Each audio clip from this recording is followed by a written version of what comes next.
ರಾಮನಗರ ಜಿಲ್ಲೆ ಚನ್ನಪಟ್ಟಣ ಉಪಚುನಾವಣಾ ಕಣ ರಂಗೇರಿದೆ. ಮೊಮ್ಮಗನ ಗೆಲುವಿಗೆ ಮಾಜಿ ಪ್ರಧಾನಿ ದೇವೇಗೌಡರು ತಂತ್ರಗಾರಿಕೆ ನಡೆಸ್ತಾ ಇದ್ದಾರೆ. ಮುಸ್ಲಿಂ ಧರ್ಮಗುರುಗಳ ನಿವಾಸಕ್ಕೆ ಎಚ್ಡಿಡಿ ಭೇಟಿ ನೀಡಿ ಚರ್ಚೆ ನಡೆಸಿದ್ದಾರೆ.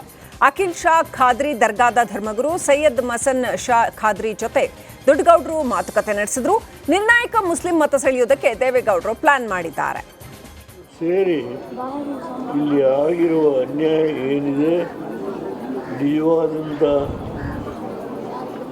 ಈ ಒಂದು ಆಸ್ತಿಯ ಹಕ್ಕುದಾರರು ಯಾರು, ಅದರ ಬಗ್ಗೆ ಎಲ್ಲ ವಿಷಯ ಹೇಳಿದರೆ ನಾವು ಈ ವಿಷಯದಲ್ಲಿ ಏನು ಪರಿಹಾರ ಕೊಡಬೇಕು ಅದಕ್ಕೆ ಸಂಪೂರ್ಣವಾದಂಥ ಹೋರಾಟ ಮಾಡುವ ಜವಾಬ್ದಾರಿನ ನಾವು ತಗೊಳ್ತೇವೆ ಅಂತ ಹೇಳಿ ನಿಮಗೆಲ್ಲ ಮತ್ತೊಮ್ಮೆ ನಾನು ತುಂಬ ಆಭಾರಿಯಾಗಿದ್ದೇನೆ.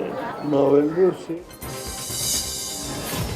ಇನ್ನು ವಕ್ಫ್ ಆಸ್ತಿ ವಿವಾದ ಸಂಬಂಧ ಹುಬ್ಬಳ್ಳಿಯಲ್ಲಿ ರಿಪಬ್ಲಿಕರಣಕ್ಕೆ ಎಂಎಲ್ಸಿ ಯತೀಂದ್ರ ಸಿದ್ದರಾಮಯ್ಯ ಪ್ರತಿಕ್ರಿಯೆ ಕೊಟ್ಟಿದ್ದಾರೆ. ರೈತರನ್ನ ಯಾವುದೇ ಕಾರಣಕ್ಕೆ ಒಕ್ಕಲೆಬ್ಬಿಸಲ್ಲ, ರೈತರಿಗೆ ಯಾವುದೇ ಸಮಸ್ಯೆ ಮಾಡೋದಿಲ್ಲ ಅಂತ ಬಿಎಸ್ವೈ ಮೇಲೆ ಕೊಲೆ ಪ್ರಯತ್ನ ಮಾಡಿತ್ತು ಎಂಬ ಜೋಶಿ ಆರೋಪದಲ್ಲಿ ಯಾವುದೇ ಸತ್ಯವಿಲ್ಲ ಅಂತ ಹೇಳಿದ್ರು. ಹೇಳಿದ್ನಲ್ಲ, ವಕ್ಫ್ ವಿಚಾರ ಸುಮ್ಮನೆ ವಿವಾದ ಸೃಷ್ಟಿ ಮಾಡ್ತಾ ಇದ್ದಾರೆ. ಅದರೊಳಗೆ ಯಾವುದೇ ಹುರುಳಿಲ್ಲ. ನಮ್ಮ ಸರ್ಕಾರ ಯಾವ ಕಾರಣ ಕೂಡ ರೈತರನ್ನ ಒಕ್ಕಲೆಬ್ಸೋದಿಲ್ಲ. 30-40 ವರ್ಷದ ಹಿಂದಿಂದು ಅವಾಗ ಯಾಕೆ ಹೇಳಲಿಲ್ಲ? ಸೊ ಚುನಾವಣೆ ಸಮಯದಲ್ಲಿ ಸುಳ್ಳು ಇಷ್ಟ ಬಂದಂಥ ಆರೋಪಗಳನ್ನು ಮಾಡ್ತಿದ್ದಾರೆ. ಮೊದಲೇ BJP ಅವರು ಸುಳ್ಳು ಹೇಳೋರು, ಅವ್ರಿಗೆ ಇಷ್ಟ ಬಂದಂಥ ಆರೋಪ ಮಾಡ್ತಾರೆ. ಅದ್ರೊಳಗೆ ಸತ್ಯ ಇರಬೇಕಲ್ಲ, ಅದಕ್ಕೆ ಇರಬೇಕಲ್ಲ ಏನಾದರೂ. ಅದರೊಳಗೆ ಯಾವುದೂ ಸತ್ಯಾಂಶ ಇಲ್ಲ, ಬರೀ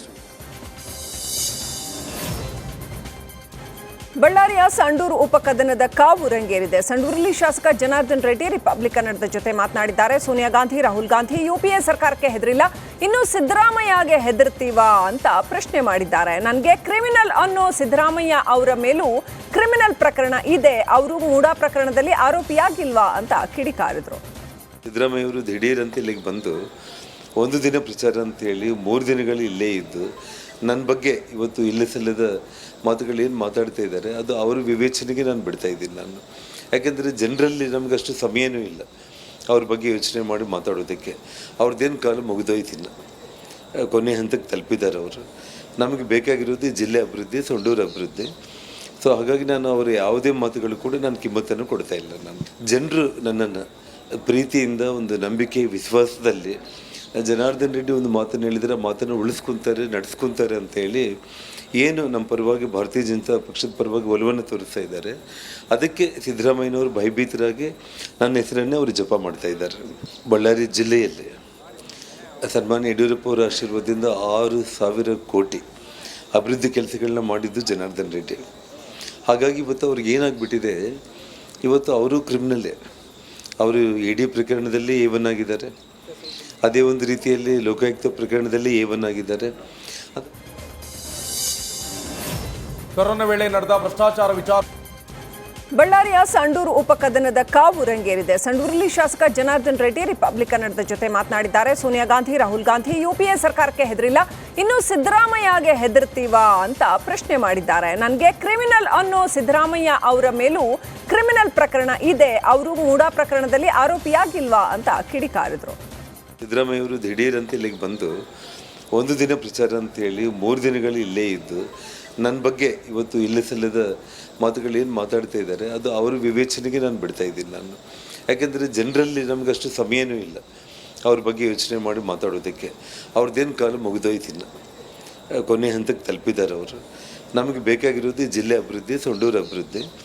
ಸೊ ಹಾಗಾಗಿ ನಾನು ಅವರ ಯಾವುದೇ ಮಾತುಗಳು ಕೂಡ ನಾನು ಕಿಮ್ಮತ್ತನ್ನು ಕೊಡ್ತಾ ಇಲ್ಲ. ನಾನು ಜನರು ನನ್ನನ್ನು ಪ್ರೀತಿಯಿಂದ ಒಂದು ನಂಬಿಕೆ ವಿಶ್ವಾಸದಲ್ಲಿ ಜನಾರ್ದನ್ ರೆಡ್ಡಿ ಒಂದು ಮಾತನ್ನು ಹೇಳಿದರೆ ಮಾತನ್ನು ಉಳಿಸ್ಕೊತಾರೆ, ನಡೆಸ್ಕೊತಾರೆ ಅಂತೇಳಿ ಏನು ನಮ್ಮ ಪರವಾಗಿ ಭಾರತೀಯ ಜನತಾ ಪಕ್ಷದ ಪರವಾಗಿ ಒಲವನ್ನು ತೋರಿಸ್ತಾ ಇದ್ದಾರೆ. ಅದಕ್ಕೆ ಸಿದ್ದರಾಮಯ್ಯನವರು ಭಯಭೀತರಾಗಿ ನನ್ನ ಹೆಸರನ್ನೇ ಅವರು ಜಪ ಮಾಡ್ತಾ ಇದ್ದಾರೆ. ಬಳ್ಳಾರಿ ಜಿಲ್ಲೆಯಲ್ಲಿ ಸನ್ಮಾನ್ಯ ಯಡಿಯೂರಪ್ಪ ಅವರ ಆಶೀರ್ವಾದದಿಂದ 6,000 ಕೋಟಿ ಅಭಿವೃದ್ಧಿ ಕೆಲಸಗಳನ್ನ ಮಾಡಿದ್ದು ಜನಾರ್ದನ್ ರೆಡ್ಡಿ. ಹಾಗಾಗಿ ಇವತ್ತು ಅವ್ರಿಗೆ ಏನಾಗ್ಬಿಟ್ಟಿದೆ, ಇವತ್ತು ಅವರು ಕ್ರಿಮಿನಲ್ಲೇ. ಅವರು ED ಪ್ರಕರಣದಲ್ಲಿ A1 ಆಗಿದ್ದಾರೆ, ಅದೇ ಒಂದು ರೀತಿಯಲ್ಲಿ ಲೋಕಾಯುಕ್ತ ಪ್ರಕರಣದಲ್ಲಿ A1 ಆಗಿದ್ದಾರೆ. ಕೊರೋನಾ ವೇಳೆ ನಡೆದ ಭ್ರಷ್ಟಾಚಾರ ವಿಚಾರ ಸಂಬಂಧ ಬಿಎಸ್ವೈ ಹಾಗೆ ಶ್ರೀರಾಮುಲು ವಿರುದ್ಧ ಸರ್ಕಾರ ತನಿಖೆಗೆ ನಿರ್ಧಾರ ಮಾಡಿದೆ.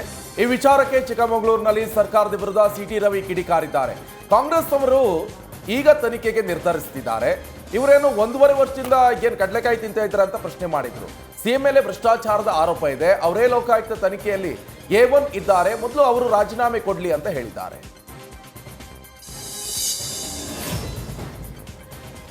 ಮೂರು ಕ್ಷೇತ್ರದಲ್ಲಿ ನಾವು ಗೆಲ್ಲೋದು ನಿಶ್ಚಿತ ಅಂತ ಮಾಜಿ ಸಿಎಂ BS ಯಡಿಯೂರಪ್ಪ ಹೇಳಿದ್ದಾರೆ. ಹುಬ್ಬಳ್ಳಿಯಲ್ಲಿ ಮಾತನಾಡಿದ ಅವರು, ಮುಖ್ಯಮಂತ್ರಿಗಳು ಸೋಲಿನ ಭಯದಿಂದ 4-5 ದಿನ ಸಂಡೂರಿನಲ್ಲಿದ್ರು. ಅವ್ರು ಏನ್ ಪ್ರಯತ್ನ ಮಾಡಿದ್ರು ಭ್ರಷ್ಟ ಸರ್ಕಾರದ ವಿರುದ್ಧ ಜನ ಆಕ್ರೋಶಗೊಂಡಿದ್ದಾರೆ. ಇದು ಚುನಾವಣೆ ಮುಗಿದ ಮೇಲೆ ಸಿಎಂ ಅವರಿಗೆ ಗೊತ್ತಾಗಲಿದೆ. ಈ ಬಾರಿ ಶಿಗ್ಗಾಂವಿಯಲ್ಲಿ ನಾವು ಗೆಲ್ತೀವಿ ಅಂತ ಹೇಳಿದ್ರು. ದಲಿತರು ದೇವಾಲಯ ಪ್ರವೇಶಕ್ಕೆ ಸವರ್ಣೀಯರು ವಿರೋಧ ವ್ಯಕ್ತಪಡಿಸಿರುವ ಘಟನೆ ಮಂಡ್ಯ ತಾಲೂಕಿನ ಹನಕೆರೆ ಗ್ರಾಮದಲ್ಲಿ ನಡೆದಿದೆ. ಶ್ರೀ ಕಾಲಭೈರೇಶ್ವರ ಸ್ವಾಮಿ ದೇವಸ್ಥಾನಕ್ಕೆ ದಲಿತರು ಯತ್ನಿಸಿದ್ರು. ಇದಕ್ಕೆ ಸವರ್ಣೀಯರು ವಿರೋಧ ವ್ಯಕ್ತಪಡಿಸಿದ್ದಾರೆ. ಕಳೆದ 2 ವರ್ಷಗಳ ಹಿಂದೆ ದೇವಾಲಯ ಪುನರ್ ನಿರ್ಮಾಣ ಮಾಡಲಾಗಿತ್ತು. ಬಳಿಕ ದೇವಸ್ಥಾನ ಧಾರ್ಮಿಕ ದತ್ತಿ ಇಲಾಖೆ ವ್ಯಾಪ್ತಿಗೆ ಸೇರಿದೆ. ಹೀಗಾಗಿ ದಲಿತರು ದೇವಸ್ಥಾನ ಪ್ರವೇಶಕ್ಕೆ ಅವಕಾಶ ಕೊಡುವಂತೆ ಪಟ್ಟು ಹಿಡಿದಿದ್ದಾರೆ. ಪೊಲೀಸರ ಭದ್ರತೆ ನಡುವೆ ದಲಿತರು ಕೊನೆಗೂ ಕೂಡ ದೇವಾಲಯ ಪ್ರವೇಶ ಮಾಡಿದ್ದಾರೆ.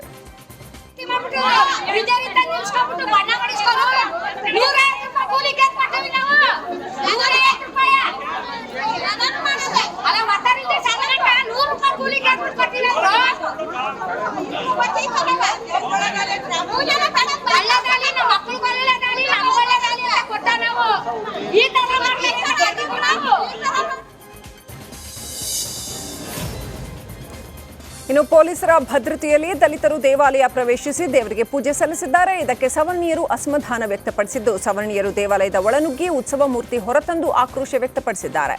ದೇವಾಲಯ ಅವರೇ ಇಟ್ಕೊಳ್ಳಲಿ, ದೇವರನ್ನ ನಾವು ತೆಗೆದುಕೊಂಡು ಹೋಗ್ತೀವಿ. ಎಲ್ಲರೂ ಕೂಲಿ ಮಾಡಿ ಸಂಪಾದಿಸಿದ ಹಣ ಕೊಟ್ಟು ದೇವಾಲಯ ನಿರ್ಮಾಣ ಮಾಡಿದ್ದೇವೆ.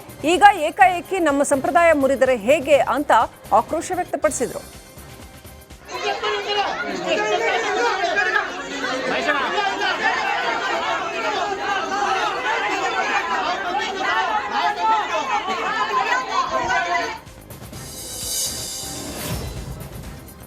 ಹಂಪಿ ಕನ್ನಡ ವಿಶ್ವವಿದ್ಯಾಲಯದ ಕುಲಪತಿಗಳಾದ ಡಾಕ್ಟರ್ DV ಪರಶಿವಮೂರ್ತಿ ಅವರು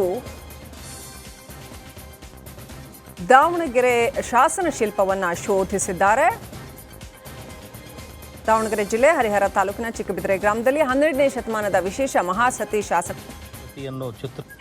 ಕೆಳಹಂತದ ಶಿಲ್ಪ ಬಹಳ ವಿಶೇಷವಾದ್ದು. ಇಲ್ಲಿ ಒಂದು ಹಂತದಲ್ಲಿ ಇಲ್ಲಿ ಎಡಭಾಗದಲ್ಲಿ ವೀರ ಉದ್ದನೆಯ ಬಿಲ್ಲನ್ನು ಹಿಡ್ಕೊಂಡು ಬಾಣವನ್ನು ಪ್ರಯೋಗಿಸುವ ರೀತಿ, ಮತ್ತು ಅವನ ಎದುರುಗಡೆ ಶತ್ರುಗಳು ಗುರಾಣಿಗಳನ್ನು ಹಿಡಿದು ಕೈಯಲ್ಲಿ ಈಟಿಗಳನ್ನು ಹಿಡಿದು ವೀರನತ್ತ ನುಗ್ಗುತ್ತಾ ಇರುವಂಥ ಒಂದು ದೃಶ್ಯವನ್ನು, ಅಂದರೆ ಒಂದು ಭೀಕರವಾದಂಥ ಕಾಳಗದ ದೃಶ್ಯವನ್ನು ನಮ್ಮ ಕಣ್ಣು ಮುಂದೆ ಶಿಲ್ಪಿ ಕಟ್ಟಿಕೊಟ್ಟಿದ್ದಾನೆ. ಈ ಭಾಗದ ವಿಶೇಷತೆ ಏನು ಅಂದರೆ, ಇಲ್ಲಿ ಕಟ್ಟಿಗೆಯ ಮೇಲೆ ಮಲಗಿರುವಂಥ ವೀರನ ಮೇಲೆ ಅವನ ಸತಿ ಮಲಗಿರುವಂಥ ಒಂದು ದೃಶ್ಯವನ್ನು ಚಿತ್ರಿಸಿದ್ದಾನೆ ಶಿಲ್ಪಿ. ಕಲಬುರಗಿಯಲ್ಲಿ ನವೆಂಬರ್ 12ರಂದು ಬಸವೇಶ್ವರ ಕಂಚಿನ ಅಶ್ವರೂಢ ಪುತ್ಥಳಿ ಅನಾವರಣ ಸಮಾರಂಭ ಆಯೋಜನೆ ಮಾಡಲಾಗಿದೆ. ಜೇವರ್ಗಿ ತಾಲೂಕಿನ ಆಂದೋಲ ಗ್ರಾಮದಲ್ಲಿ ಸಮಾರಂಭ ಹಮ್ಮಿಕೊಳ್ಳಲಾಗಿದೆ ಅಂತ ಆಂದೋಲ ಕರುಣೇಶ್ವರ ಮಠದ ಸಿದ್ಧಲಿಂಗ ಸ್ವಾಮೀಜಿಗಳು ತಿಳಿಸಿದ್ದಾರೆ. ಬಸವ ಬಳಗ ಸಮಿತಿ ವತಿಯಿಂದ ಈ ಕಾರ್ಯಕ್ರಮ ಆಯೋಜಿಸಲಾಗಿದ್ದು, ನಾಡಿನ ಹೆಸರಾಂತ ಮಠಾಧೀಶರು, ರಾಜಕೀಯ ನಾಯಕರು, ಬಸವ ತತ್ವವಾದಿಗಳು